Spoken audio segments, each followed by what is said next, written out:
Hi hello ಎಲ್ಲರಿಗೂ ನಮಸ್ಕಾರ. ನಾನು ನಿಮ್ಮ ಪದ್ಮಿನಿ ಅರುಣ್. ನಮ್ಮ ಭಕ್ತಿಧಾಮ ಕಾರ್ಯಕ್ರಮಕ್ಕೆ ಆತ್ಮೀಯ ಸ್ವಾಗತ.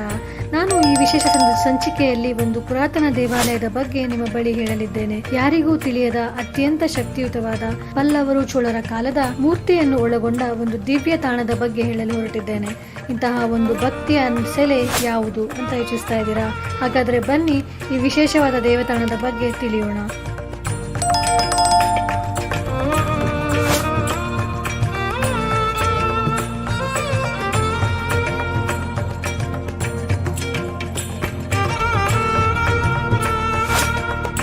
ಸರಿಸುಮಾರು 500 ವರ್ಷಗಳ ಹಿಂದೆ ದಂಡಯಾತ್ರೆಯ ಸಮಯದಲ್ಲಿ ರಾಮಾನುಜರ ಅನುಯಾಯಿಗಳಾದ 3 ಬ್ರಾಹ್ಮಣದವರು ಕರ್ನಾಟಕಕ್ಕೆ ವಲಸೆ ಬರುತ್ತಾರೆ. ಕಾಂಚೀಪುರದಿಂದ ಶ್ರೀ ವೈಷ್ಣವರು ಅಂದ್ರೆ 6 ಗೋತ್ರದವರು ಈ ಊರಿಗೆ ವಲಸೆಯನ್ನು ಬಂದು ಇದೊಂದು ಗ್ರಾಮವನ್ನು ನಿರ್ಮಾಣ ಮಾಡ್ತಾರೆ. ಆಗ ಕಲ್ಕುಂಟೆ ಅಗ್ರಹಾರ ಆಗುತ್ತೆ.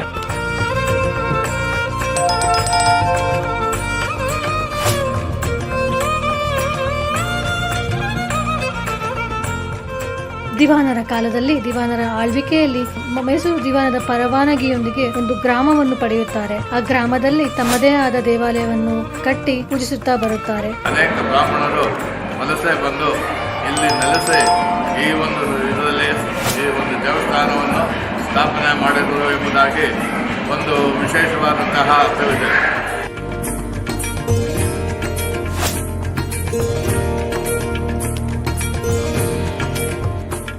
ದೈವ ಶ್ರೀನಿವಾಸರಾಗಿರುತ್ತಾರೆ.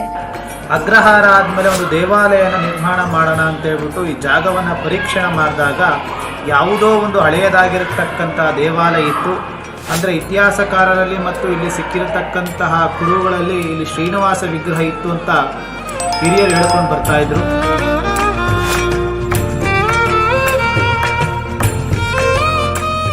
ಅಂತಹ ಸಂದರ್ಭದಲ್ಲಿ ಅದೊಂದು ದಿನ ಹಿರಿಯರಿಗೆ ಕನಸಿನಲ್ಲಿ ರಂಗನಾಥರು ಬಂದು ತಾನು ಒಂದು ಕುಗ್ರಾಮದಲ್ಲಿ ನೆಲೆಸಿರುವುದಾಗಿ ಆ ಕುಗ್ರಾಮಕ್ಕೆ ತೆರಳಿ ತನ್ನನ್ನು ಕೊಂಡು ತಂದು ಇಲ್ಲಿ ಪ್ರತಿಷ್ಠಾಪಿಸಬೇಕಾಗಿ ಹೇಳುತ್ತಾರೆ. ಅದೇ ಸಮಯಕ್ಕೆ ಯಾವ ಊರಿನಲ್ಲಿ ರಂಗನಾಥರು ನೆಲೆಸಿರುತ್ತಾರೋ ಆ ಊರಿನ ಹಿರಿಯರಿಗೂ ಸಹ ಕನಸಿನಲ್ಲಿ ಬಂದು ನಾನು ಇಲ್ಲಿದ್ದೇನೆ, ನನ್ನನ್ನು ಕಲ್ಕುಂಟೆಯಿಂದ ಹಿರಿಯರು ಹರಸಿ ಬರುತ್ತಾರೆ, ಅವರಿಗೆ ಸಮರ್ಪಿಸಬೇಕೆಂದು ಹೇಳುತ್ತಾರೆ.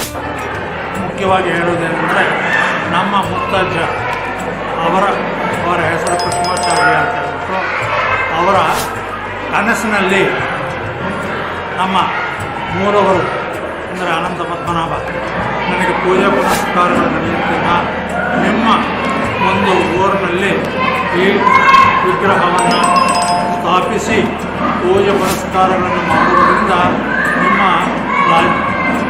ಊರು ತುಂಬ ಅಭಿವೃದ್ಧಿಯನ್ನು ಪಡೆಯುತ್ತೆ ಅಂತ ಹೇಳಿಬಿಟ್ಟು ಹೇಳಿದ್ದರಿಂದ ಅಲ್ಲಿಯ ಹಿರಿಯರೆಲ್ಲ ಮಾರನೆಯ ದಿನವೇ ಎತ್ತಿನ ಗಾಡಿಯನ್ನು ಕಟ್ಟಿಕೊಂಡು ಆ ಸ್ಥಳವನ್ನು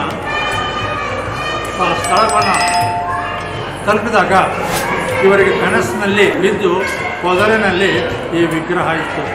ಇದೇ ಮಾಹಿತಿಯನ್ನೊಳಗೊಂಡು ಹಿರಿಯರು ಯಾತ್ರೆ ಹೊರಡುತ್ತಾರೆ ದೇವರನ್ನು ಕೊಂಡು ತರಲು ಬರುವಾಗ ಒಕ್ಕಲೇರಿ ಎಂಬ ಗ್ರಾಮವನ್ನು ತಲುಪುತ್ತಾರೆ. ಈಗಿನ ಕೋಲಾರ ಜಿಲ್ಲೆಯ ಒಕ್ಕಲೇರಿ, ಅಂದಿನ ಒಕ್ಕಲೇರಿ ಎರಡೂ ಒಂದೇ. ಒಕ್ಕಲೇರಿಗೆ ಬಂದಾಗ ಹಿರಿಯರು ಹೇಳುತ್ತಾರೆ ರಂಗನಾಥರು ಒಂದು ಕೆರೆಯ ಸಮೀಪದ ಹುತ್ತದಲ್ಲಿ ನೆಲೆಸಿರುವರೆಂದು. ದೇವರನ್ನ ಪ್ರಾರ್ಥನೆ ಮಾಡಿದಾಗ ಈ ಗ್ರಾಮದಲ್ಲಿ ಇರತಕ್ಕಂತ ಅರ್ಚಕರಿಗೆ, ಶ್ರೀ ವೈಷ್ಣವ ಬ್ರಾಹ್ಮಣರಿಗೆ ಮತ್ತು ಚಾತುರ್ ವರ್ಣದವರು ಅಂತ ಕರೀತಾರೆ, ಆ ವರ್ಣದವರು ಎಲ್ಲರಿಗೂ ಕೂಡ ದೇವರು ಕನಸಿನಲ್ಲಿ ಬಂದು ಒಂದು ಗೋಮಾತೆಯನ್ನು ಪೂಜೆ ಮಾಡಿ ಗೋವು ಎಲ್ಲೂ ಗೋಮೂತ್ರವನ್ನು ಹಾಕುತ್ತೋ ಅದನ್ನು ನೆಡ್ತೀನಿ ಅಂತ ಹೇಳ್ಬಿಟ್ಟು ಕನಸಿನಲ್ಲಿ ಬಂದು ಹೇಳ್ಬಿಟ್ಟು ಹೋಗ್ತಾರಂತೆ. ತದನಂತರ ಎಲ್ಲ ಗ್ರಾಮಸ್ಥರೆಲ್ಲ ಸೇರಿಕೊಂಡು ಗೋಪೂಜೆಯನ್ನು ಮಾಡ್ತಾರೆ. ಗೋವು ಈ ಊರಿನ ಈಶಾನ್ಯ ದಿಗ್ಭಾಗದಲ್ಲಿ ಹೋಗ್ತಾ ಇರುತ್ತಂತೆ. ಸಾಯಂಕಾಲ 6 ಗಂಟೆ ಅಂದರೆ ಗೋಧೂಳಿ ಲಗ್ನ ಅಂತ ಕರೆ, ಸೂರ್ಯ ಅಸ್ತ ಸಮಯದಲ್ಲಿ ಆ ಒಂದು ಹುತ್ತದ ಮೇಲೆ ಗೋಮೂತ್ರವನ್ನು ಹಾಕುತ್ತೆ. ಅಲ್ಲಿ ತೆಗೆದು ನೋಡಿದಾಗ ಸಾಲಿಗ್ರಾಮ ಶಿಲೆ, ಏಕಶಿಲೆ, ಶ್ರೀದೇವಿ ಭೂದೇವಿ ಸಮೇತವಾಗಿ ರಂಗನಾಥ ಸ್ವಾಮಿ ವಿಗ್ರಹ ಸಿಗುತ್ತೆ. ಅಲ್ಲಿಂದ ಎತ್ತಿನ ಗಾಡಿಯನ್ನು ತೆಗೆದುಕೊಂಡ್ಬಂದು ಇಲ್ಲಿ ಪ್ರತಿಷ್ಠಾಪನೆಯನ್ನು ಮಾಡ್ತಾರೆ.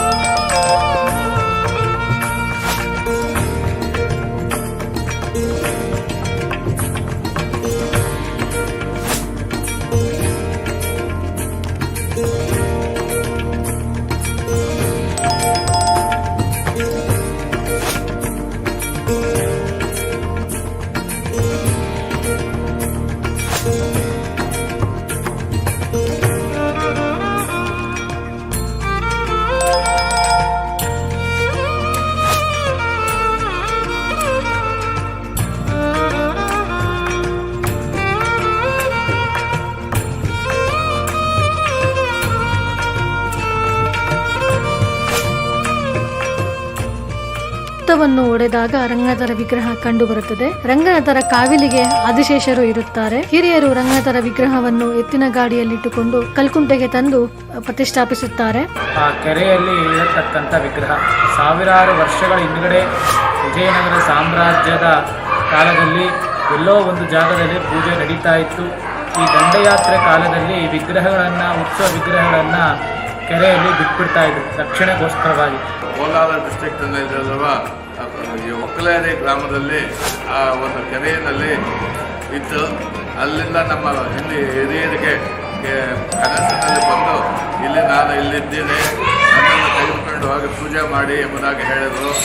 ಅವರ ಪ್ರಕಾರವಾಗಿ ನಮ್ಮ ಊರಿನ ಹಿರಿಯರೆಲ್ಲರೂ ಬಂದು ಈ ದೇವಸ್ಥಾನದಲ್ಲಿ ಆ ರಂಗನಾಥ ಸ್ವಾಮಿಯನ್ನು ಸ್ಥಾಪಿಸಿ ಬಹಳ ವಿಜೃಂಭಣೆಯಿಂದ ಈ ಕೆಲಸ ಕಾರ್ಯಗಳನ್ನು ನಡೆಸಿಕೊಂಡು ಬರ್ತಿದ್ದೇವೆ.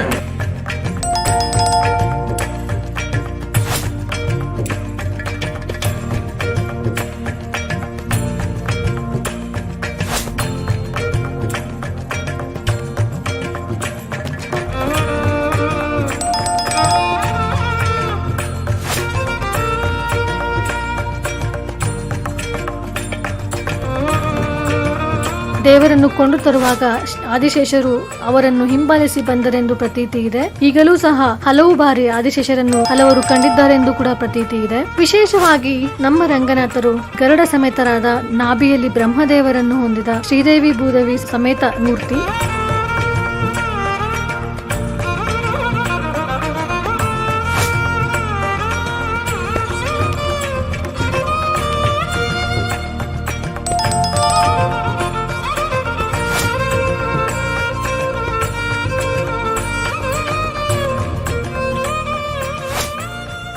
ವಿಶೇಷವೇನೆಂದರೆ ನಮ್ಮ ರಂಗನಾಥರು ಸರ್ಪದೋಷಗಳನ್ನು ನಿವಾರಿಸುತ್ತಾರೆ, ಸಂತಾನ ಭಾಗ್ಯಕ್ಕೆ ಸಂಬಂಧಿಸಿದಂತಹ ಎಲ್ಲಾ ಸಮಸ್ಯೆಗಳನ್ನು ನಿವಾರಿಸುತ್ತಾರೆ, ಸಕಲ ಒಳಿತು ಕರುಣಿಸುತ್ತಾರೆ. ಇಲ್ಲಿ ಏನು ಅಂತ ಹೇಳಿದ್ರೆ ವಿಶೇಷ, ಈ ಸರ್ಪದೋಷ, ಕಾಳ ಸರ್ಪದೋಷ, ನಾಗದೋಷ, ಈ ವಿವಾಹ ಮತ್ತು ಸಂತಾನಕ್ಕೆ ಇಲ್ಲಿ ಶುಕ್ರವಾರದತ್ತು ಬಂದು ದೇವರನ್ನ ಪ್ರದಕ್ಷಿಣೆ ಹಾಕಿ ತುಪ್ಪದ ದೀಪವನ್ನು ಹಚ್ಚಿ ಮನಸಾಭೀಷ್ಟ ಸಂಕಲ್ಪವನ್ನು ಮಾಡಿದ ನಂತರ 5 ವಾರಗಳಾಗಿ 11 ವಾರ 22 ವಾರಗಳು ಬಂದು ಭಕ್ತಾದಿಗಳು ದೇವರನ್ನ ಪ್ರಾರ್ಥನೆ ಮಾಡ್ತಾರೆ. ಅವರ ಕೆಲಸದ ಪ್ರಾರ್ಥನೆ ಆದ ನಂತರ ಅವರಿಗೇನೋ ಒಂದು ಕೆಲಸದ ಅನುಕೂಲ ಆದ ನಂತರ ದೇವರಿಗೆ ಬಂದು ಅಭಿಷೇಕವನ್ನು ಮಾಡ್ತಾರೆ. ಅಭಿಷೇಕ ಮಾಡಿ ಬಂದಿರೋ ಭಕ್ತಾದಿಗಳಿಗೆ ಇಲ್ಲಿ ಪ್ರಸಾದ ವಿನಿಯೋಗವನ್ನು ಮಾಡಿ ಇಲ್ಲಿ ಹರಕೆಯನ್ನು ಮುಗಿಸ್ಕೊಂಡು ಹೋಗ್ತಾರೆ. ಪ್ರತಿ ವರ್ಷ ಹೋಳಿ ಹುಣ್ಣಿಮೆಯಿಂದ ರಥೋತ್ಸವ ಪ್ರಾರಂಭಗೊಳ್ಳುತ್ತದೆ. ಇಲ್ಲಿ 12 ದಿವಸ ಬಗೆ ಬಗೆಯ ಉತ್ಸವಗಳು ಜರುಗುತ್ತವೆ. ಇಲ್ಲಿ ಗರುಡೋತ್ಸವ, ಶೇಷವಾಹನ, ಚಂದ್ರಮಂಡಲ, ಹನುಮ ವಾಹನ, ಅಶ್ವವಾಹನ, ಕಲ್ಯಾಣೋತ್ಸವ, ವೈರಮುಡಿ ಉತ್ಸವ, ಶಯನೋತ್ಸವ, ಪವಿತ್ರೋತ್ಸವ, ಹೀಗೆ ಹಲವಾರು ಸೇವೆಗಳು ರಂಗರಿಗೆ. ಪಾಂಚರಾತ್ರಾದ ಪ್ರಕಾರವಾಗಿ ಇಲ್ಲಿ ನಿತ್ಯೋತ್ಸವ, ಬ್ರಹ್ಮೋತ್ಸವ, ಪವಿತ್ರೋತ್ಸವ, ನಿತ್ಯ ಆರಾಧನೆಯನ್ನ ಇಲ್ಲಿ ಪಾಂಚರಾತ್ರಾಗ ಪ್ರಕಾರ ನಡೀತಾ ಬರ್ತಾ ಇದೆ. ಪೂಜಾ ಕೈಂಕರ್ಯಗಳು ನಡೆಯುತ್ತಿದೆ, ರಥೋತ್ಸವ ನಡೆಯುತ್ತಿದೆ, ಪವಿತ್ರೋತ್ಸವಗಳು ನಡೆಯುತ್ತಿದೆ, ಧನುರ್ಮಾಸ ಪೂಜಾ ಕೈಂಕರ್ಯಗಳೆಲ್ಲವೂ ಬಹಳ ಚೆನ್ನಾಗಿ ನಡೆಯುತ್ತಿದೆ. ಊರಿನ ಎಲ್ಲ ಜನರು ಇಲ್ಲಿ ನಮಗೆ ಸಹಕಾರವನ್ನು ಕೊಡ್ತಾ ಇದ್ದಾರೆ. ಈ ಗ್ರಾಮ ಇವತ್ತು ಶೇಷವಾಹನ ಉತ್ಸವದಲ್ಲಿ ಪರಮಾತ್ಮನು ವಿಜಯ ಮಾಡಿಸಿ ಪ್ರದಕ್ಷಿಣೆ ಹೋಗಿರುತ್ತಾರೆ. ಬ್ರಹ್ಮೋತ್ಸವ ಕಾಲದಲ್ಲಿ ವಿಶೇಷವಾಗಿ ವಿಶ್ವವಿಖ್ಯಾತಕ್ಕೆ ಪ್ರಸಿದ್ಧವಾಗಿರತಕ್ಕಂಥ ಕಲ್ಯಾಣೋತ್ಸವ ಇಲ್ಲಿ ನಡೀತದೆ. ನಾವು ಮನುಷ್ಯರು ಯಾವ ಥರ ಕಲ್ಯಾಣೋತ್ಸವನ ಮಾಡ್ತಿರೋ ದೇವರು ಕೂಡ ಅದೇ ಥರ ವಿಶೇಷವಾಗಿ ಕಲ್ಯಾಣೋತ್ಸವ ಮಾಡ್ತಾರೆ. ಕಲ್ಯಾಣೋತ್ಸವ ಅಂದರೆ ಏನಂತ ಹೇಳಿದ್ರೆ, ದೇವರು ಪ್ರಪ್ರಥಮವಾಗಿ ಪಾಂಡಾಳ್ ಅಮ್ಮನವರು ಗೋದಾದೇವಿ ಮತ್ತು ರಂಗನಾಯಕಿ ದೇವಿ ಸಮೇತವಾಗಿ ರಂಗನಾಥ ಸ್ವಾಮಿ ಮಂಟಪಡಿ ಸೇವೆಯನ್ನು ಮುಗಿಸಿಕೊಂಡು ರಂಗನಾಥ ಸ್ವಾಮಿ ಕಾಶಿ ಯಾತ್ರೆಗೆ ಹೋಗ್ತಾರೆ. ಕಾಶಿ ಯಾತ್ರೆ ಮುಗಿಸ್ಕೊಂಡು ಬಂದ ಮೇಲೆ ನಮ್ಮ ಈ ದೇವಾಲಯದ ರಾಜಗೋಪುರದ ಮುಂದೆ ಅಮ್ಮನವರು ಬಂದು ಅಲ್ಲಿ ದೇವರ ಪ್ರದಕ್ಷಿಣೆಯನ್ನು ಹಾಕಿ ಅಲ್ಲಿ ಮಾಲ ಸಮರ್ಪಣೆಯನ್ನು ಮಾಡ್ತಾರೆ. ತದನಂತರ ಜೀರಿಗೆ ಬೆಲ್ಲವನ್ನಿಟ್ಟು ದೇವರ ಪ್ರಾಕಾರದಲ್ಲಿ ಬಂದು ನಾದಸ್ವರಗಳಿಂದ ಪಂಚವಾದ್ಯಗಳಿಂದ ದೇವರ ಪ್ರಾಕಾರ ಉತ್ಸವನ ಮಾಡಿದ ನಂತರ ಬೆಳಗ್ಗೆ 3 ಗಂಟೆಗೆ, ಬೆಳಗಿನ ಜಾವ 3 ಗಂಟೆ ಮಹಾಮಂಗಳಾರತಿ ಆಗುತ್ತೆ. ಇಲ್ಲಿ ಏನಂತ ಹೇಳಿದ್ರೆ, ಇಲ್ಲಿ ವಿಶೇಷ ಬ್ರಾಹ್ಮಿ ಮುಹೂರ್ತದಲ್ಲಿ ದೇವರಿಗೆ ಮಾಂಗಲ್ಯ ಧಾರಣ ಆಗೋದು ಒಂದು ವಿಶೇಷ.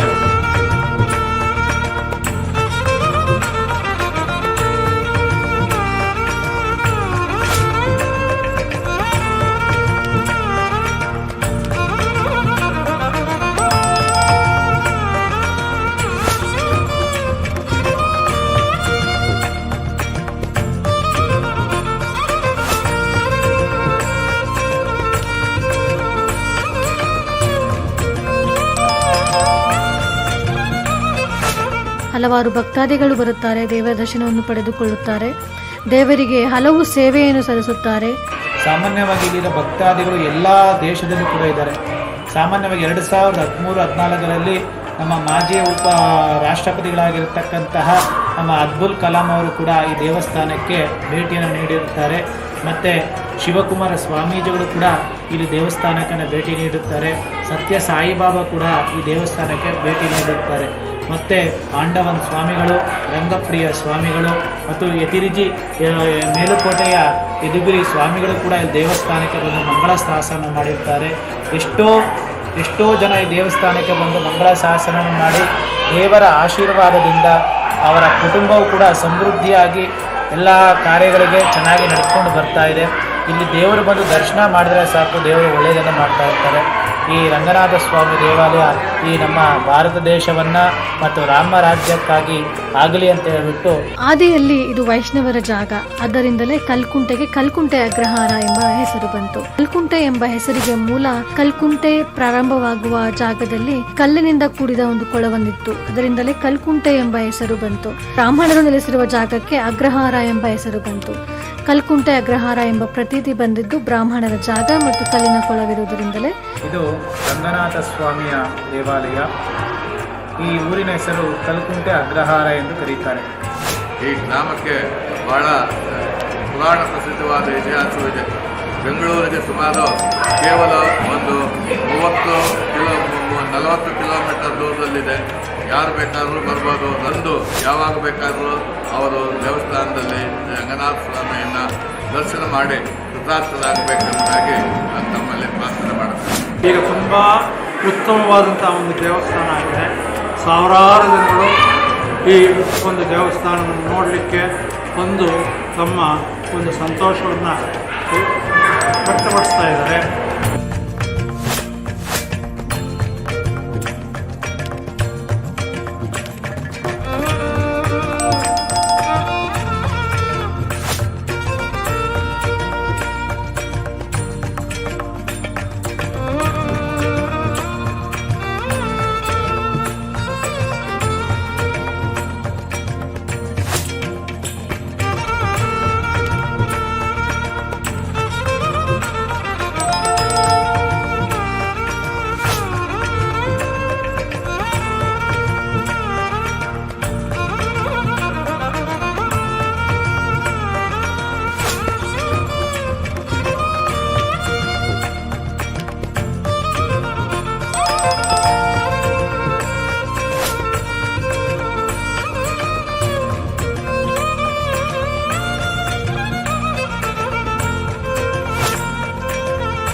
ಇಲ್ಲಿನ ಇನ್ನೊಂದು ವಿಶೇಷವೇನೆಂದರೆ ಪುಳಿಯೋಗರೆ ಅಂದ್ರೆ ನಿಮಗೆ ಆಶ್ಚರ್ಯ ಅನ್ನಿಸಬಹುದು, ಏನಪ್ಪಾ ಇದು ಪುಳಿಯೋಗರೆ. ಇಲ್ಲಿನ ವಿಶೇಷ ಪ್ರಸಾದ ಪುಳಿಯೋಗರೆ, ಸಕ್ಕರೆ ಪೊಂಗಲ್ ತುಂಬಾ ಪ್ರಸಿದ್ಧಿ. ನೀವು ವಿಶೇಷ ದಿನಗಳಲ್ಲಿ ಇಲ್ಲಿಗೆ ಭೇಟಿ ಕೊಟ್ಟಿದ್ದಲ್ಲಿ ಪುಳಿಯೋಗರೆ, ಸಕ್ಕರೆ ಪೊಂಗಲ್ ಸವಿಯಲು ಮರೆಯದಿರಿ. ಸವಿದವರೇ ಬಲ್ಲರು ಇಲ್ಲಿನ ಪ್ರಸಾದದ ರುಚಿ.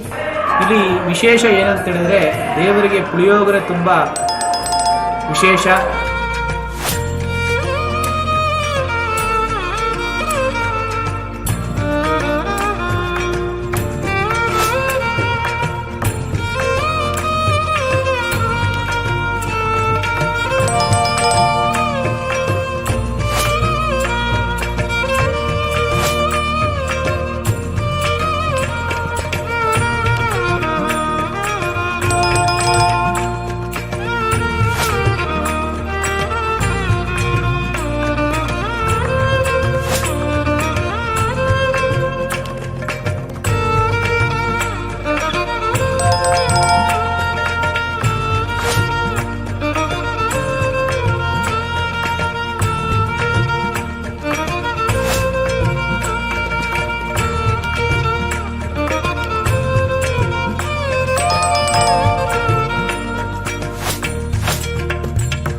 ಓಂ ನಾರಾಯಣಾಯ ವಿದ್ಮಹೆ ವಾಸುದೇವಾಯ ಧೀಮಹಿ ತನ್ನೋ ವಿಷ್ಣು ಪ್ರಚೋದಯಾತ್. ಅನಂತಮವ್ಯಂ ಶಾಂತಂ ವಿಶ್ವಾಕ್ಷಂ ವಿಶ್ವತೋಮುಖಂ ಸಹಸ್ರಶಿರಷಂ ದೇವಂ ವಾಸುದೇವಂ ಹ್ಯಂ ಭಜೆ.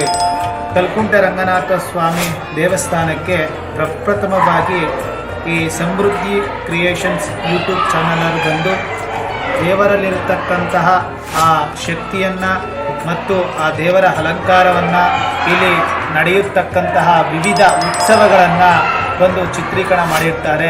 ಈ ಸಮೃದ್ಧಿ ಕ್ರಿಯೇಷನ್ ಅವರಿಗೆ ಎಲ್ಲ ಮಾಧ್ಯಮ ಮಿತ್ರರಿಗೂ ಕೂಡ ಮತ್ತು ಎಲ್ಲರಿಗೂ ಒಳ್ಳೆಯದಾಗಲಿ, ಇದೇ ಥರ ಚಾನಲ್ಲು ಉನ್ನತ ಮಟ್ಟಕ್ಕೆ ಬೆಳೀಲಿ ಅಂತ ಹೇಳ್ಬಿಟ್ಟು ರಂಗನಾಥ ಸ್ವಾಮಿಯಲ್ಲಿ ಗ್ರಾಮಸ್ಥರ ಪರವಾಗಿ, ಅರ್ಚಕರ ಪರವಾಗಿ, ಎಲ್ಲ ಜನಾಂಗದ ಪರವಾಗಿ ನಾನು ಕೋರುತ್ತಿದ್ದೇನೆ. ನಾವು ಅರ್ಚಕರಾಗಿ ಶೇಷಾದ್ರಿ ಭಟ್ಟರ್, ಕಲ್ಕುಂಟ ದೇವಸ್ಥಾನದ ಪ್ರಧಾನ ಅರ್ಚಕರು, ಎಲ್ಲರಿಗೂ ಒಳ್ಳೆಯದನ್ನಾಗಲಿ ಅಂತ ಹೇಳ್ಬಿಟ್ಟು ದೇವರಲ್ಲಿ ಪ್ರಾರ್ಥನೆ ಮಾಡ್ತಾ ಇದ್ದಾರೆ.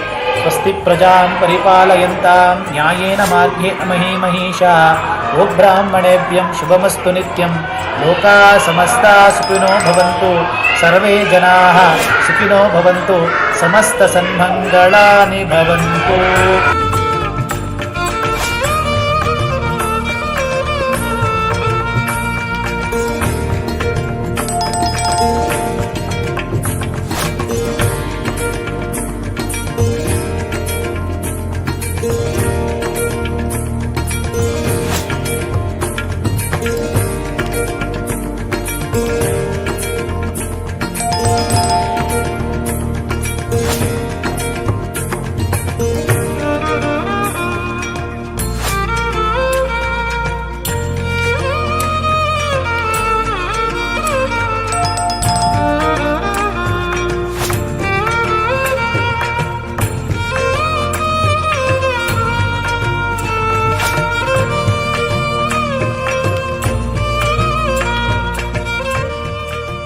ನಮ್ಮ ಈ ವಿಶೇಷ ಭಕ್ತಿಧಾಮದ ಸಂಚಿಕೆ ನಿಮಗೆ ಇಷ್ಟವಾದಲ್ಲಿ ಲೈಕ್ ಮಾಡಿ, ಸಬ್ಸ್ಕ್ರೈಬ್ ಮಾಡಿ, ಶೇರ್ ಮಾಡಿ. ಹೀಗೆ ಹಲವಾರು ಭಕ್ತಿಯುತವಾದ ಕಾರ್ಯಕ್ರಮಗಳು ನಿಮ್ಮ ಮುಂದೆ ಪ್ರಸ್ತುತಪಡಿಸಲಿಕ್ಕೆ ಅವಕಾಶವನ್ನು ನೀಡಿ. ನಿಮ್ಮ ಊರಿನ ಬಳಿ, ನಿಮ್ಮ ತಾಣದ ಬಳಿ ಇದೇ ರೀತಿ ಇತಿಹಾಸವುಳ್ಳ ದೇವಾಲಯಗಳಿದ್ದರೆ ನಮ್ಮ ಚಾನೆಲ್ನಲ್ಲಿ ಬರಬೇಕಿದ್ದಲ್ಲಿ ಹೆಚ್ಚಿನ ಮಾಹಿತಿಗಾಗಿ ನಮ್ಮ ದೂರವಾಣಿ ಸಂಖ್ಯೆಯನ್ನು ನೀಡಿದ್ದೇವೆ. ದಯವಿಟ್ಟು ಸಂಪರ್ಕಿಸಿ ಸಮೃದ್ಧಿ ಕ್ರಿಯೇಷನ್ಸ್. ಇಲ್ಲಿಯವರೆಗೂ ನಮ್ಮ ಕಾರ್ಯಕ್ರಮವನ್ನು ವೀಕ್ಷಿಸಿದ ಎಲ್ಲರಿಗೂ ಅನಂತ ಧನ್ಯವಾದಗಳು.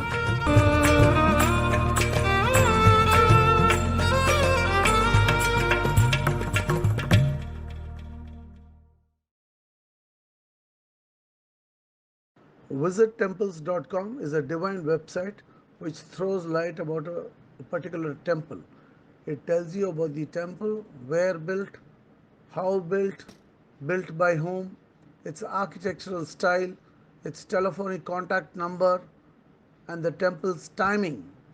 We also provide you with a Google map as to how to reach the temple, and above all, there is a video link also which no other temple website provides you with.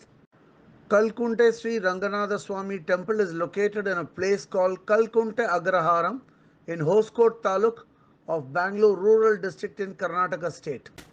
Lord Ranganatha is the presiding deity here in this temple, whereas his consort or the Tayar is known by the name Ranganayaki. This temple is located in a gated community comprising of Kannada Vadagale Iyengars, whose focus is only on the holy worship of Sri Ranganatha Swami. Here, Ranganatha Swami is called by another name as Prasada Priya Ranganatha, or one who loves Naivedyam, and this is the reason as to why this temple has a latest and modern temple kitchen or Madapalli. Tamarind rice or Puliyodare and jaggery rice or chakra pongal are the favorite delicacies of the presiding deity here, and the same is distributed to all devotees here visiting this temple. The temple dates back to the Vijayanagara period, and it has got a lovely Rajagopuram and a Praharam. The Dasavatharams are beautifully carved and painted on the walls of the temple, and there are altars for Alvars and the Acharyas. Lord Ranganatha could be seen in a reclined posture here on the Adisesha, facing northeast with Sridevi and Bhudevi seated near his feet. Lord Brahma and Lord Garudan are seen in the Sanctum Sanctorum along with the presiding deity Lord Ranganatha Swami. The temple is well compounded and fitted with very strong iron grill gates. The temple is immaculate and meticulously kept clean, since whitewashing and painting are the regular features of this temple. Kalkunte Agraharam, where this temple is located, is just 5 kilometers away from Chikka Tirupati, another temple town, and is around 29 to 30 kilometers away from Hosur in Tamil Nadu. This was Raghav Chari briefing you about this temple, and I would like to thank all devotees seeing this video, please.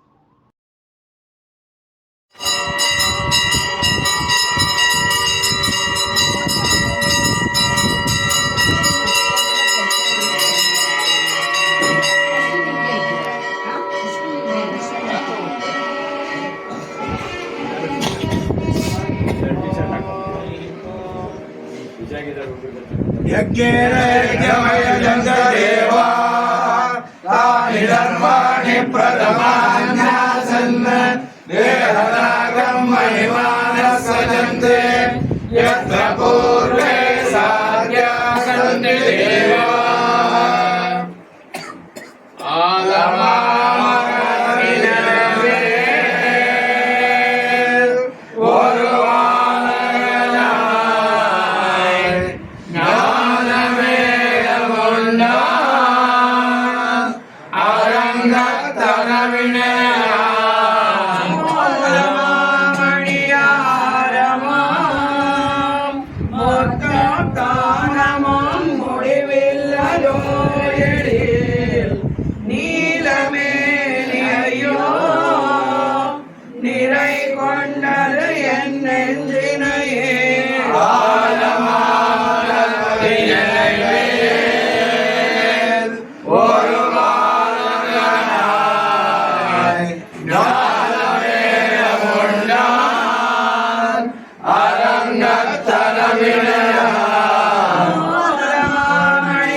How he has done well? He was my boss. Economist and financial this thing, but not stable. Technically he was good. RBI governor 5.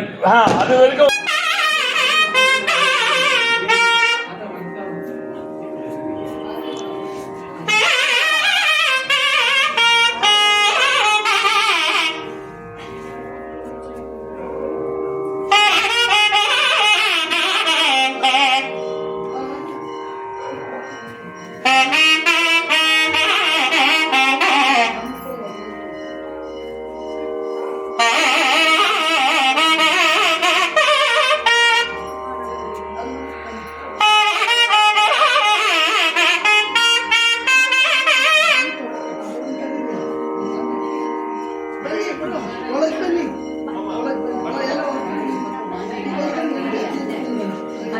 ನೀವು ಇಲ್ಲೇ ನಿಂತ್ಕೊಂಡಿರಿ.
ಇನ್ನೊಂದು ಕೊಟ್ಟೆ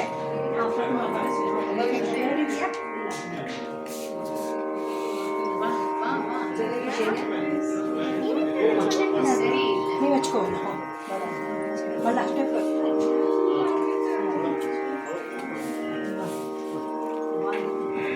ಮಂಜು ತಟ್ಟೆ ಬರಟ್ಟ ಬರ್ಲಿಕ್ಕೆ ಇಷ್ಟ ಮಂಜು ತಟ್ಟೆ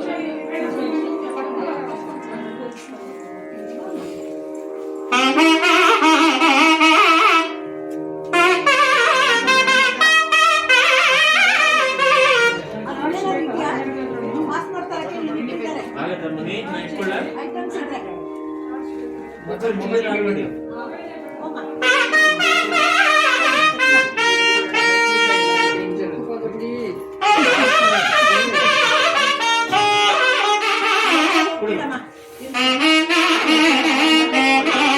ಜಾಗ ಜೈ ಶ್ರೀರಾಮ್. ಸ್ವಲ್ಪ ಹುಡುಗಿದ್ದೀನಿ ಅಡ್ಜಸ್ಟ್ ಮಾಡ್ಕೊಳ್ಳಿ.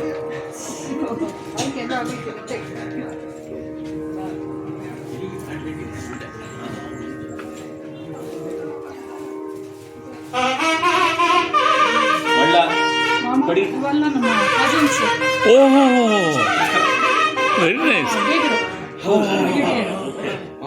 ಸಂಬಂಧಿ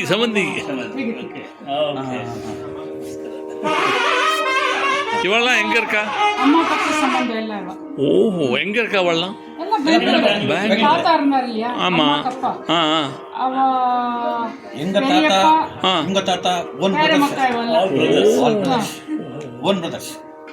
okay nice meeting you. Srinivasa Iyengar ಮೊಮ್ಮಕ್ಕಳು ಎಲ್ಲ ಮರಿ ಮಕ್ಕಳು. I can understand.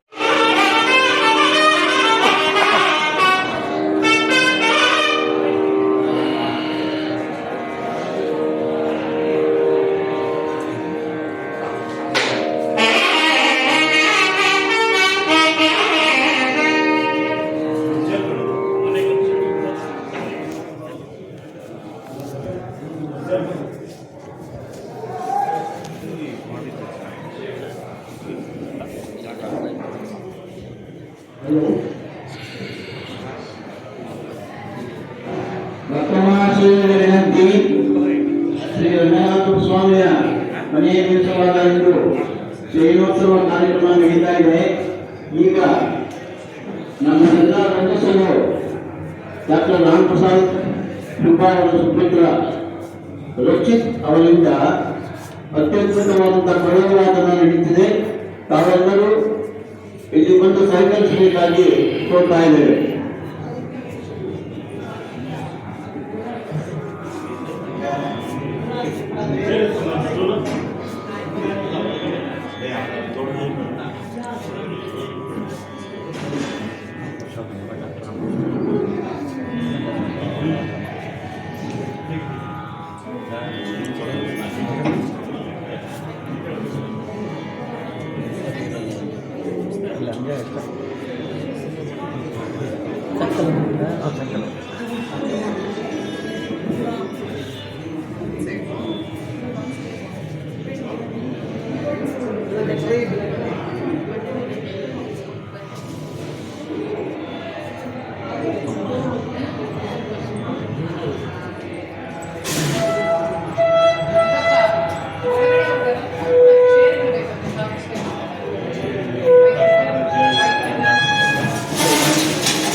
ಸೌಖ್ಯಮಪ್ಪ.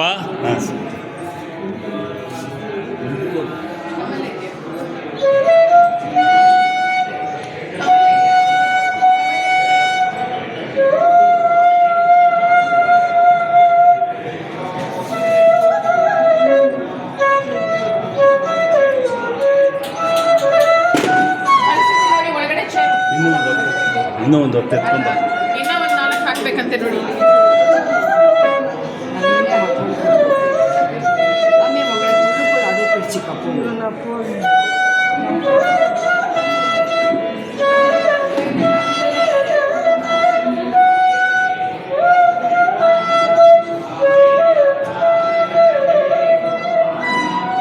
ಮೂಗ್ತಾಳಲ್ಲ.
ಯನ್ನಾಮಾನಿ ಪ್ರಳಿ ಎಡತಾನಿ ವಾರ್ತಯಂತೋ ನಾವರ್ತಯಂತೆ ದುರಪ್ರೇ ದೇವಿ ಚಕ್ರೇ ವಾಹೋ ಪರಿಹರೇ ನತ್ರಿಯಂ ಲೋಕನಾಥಂ ಚಿಂತಯಂತಃ ಸರಹ ಮನನೇ ನಿಮಿತಿ ದುಃಖೀಯಮಗ್ನೈ ತ್ವಂ ಪ್ರೀತೈರ್ಯನೋ ಸಮ್ಮುಖೀನಾ ಶ್ರುತೀನ ಭಾವಾರೋಢೋ ಭವತಿ ತ್ವಾಂ ದಂಪತಿ ದೈವತಂ तापन्नादे फलानिधो पद्धतिख्यस्य विष्णो आचन्द्रस्तां वेदते मैलवत्रोपन्ना वादत्वमनेन नो कर्ममन्नीयते त्वं दूरक्षिप्तैरिव वरदा दुग्धरात्रैतरात्रै हरे रोवा हरिहरे रावती उद्धिराज्य त्वन्मे दुर्गं फलवरना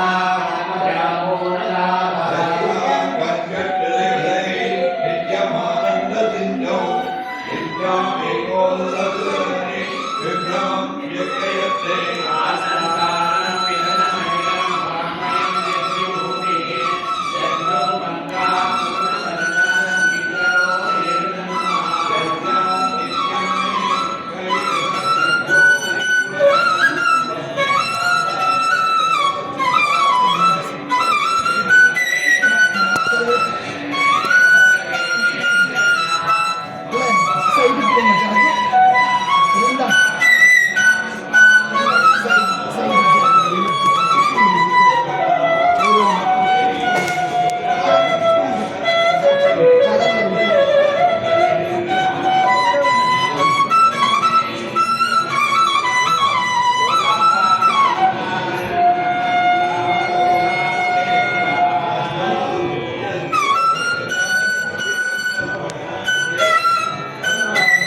தெரியுமா? தெரியுதா?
கோவில் ரிக்ஷை மேலே போடக்கூடாது, துண்டு அப்படியாம்மா?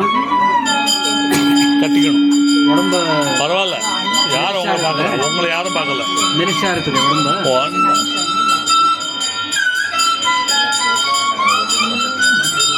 பிள்ளை கிருஷ்ணன்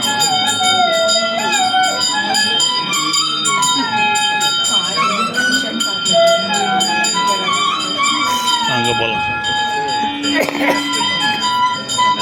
லெட் மாமி அண்டர் கம்.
ஃபோட்டோ பிடிச்சி வச்சுக்கோங்க. ஃபோட்டோ பிடிச்சி வச்சுக்கோங்க. அலங்காரம் திரு திரு சேஞ்ச் ஆகும்.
கவிஸ்தலத்தில் எவ்வளோ பெரிய கோவில் பாம்பு நம்ம ஏரியாவுக்கு 6 times இருக்குது.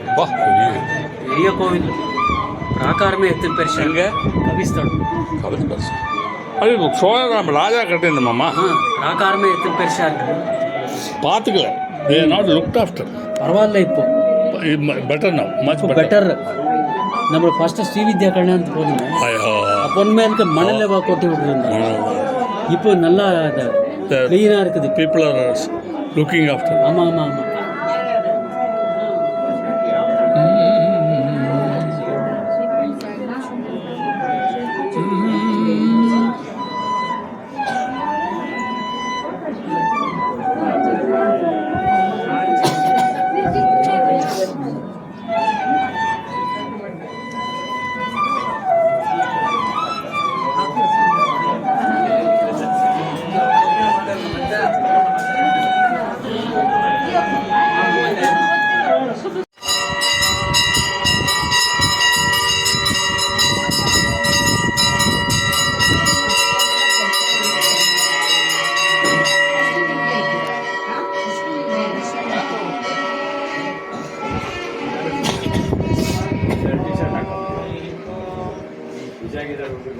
ಯಜ್ಞೇನ ಯಜ್ಞಮಯ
சாப்பாடு சாப்பாடு சாப்பாடு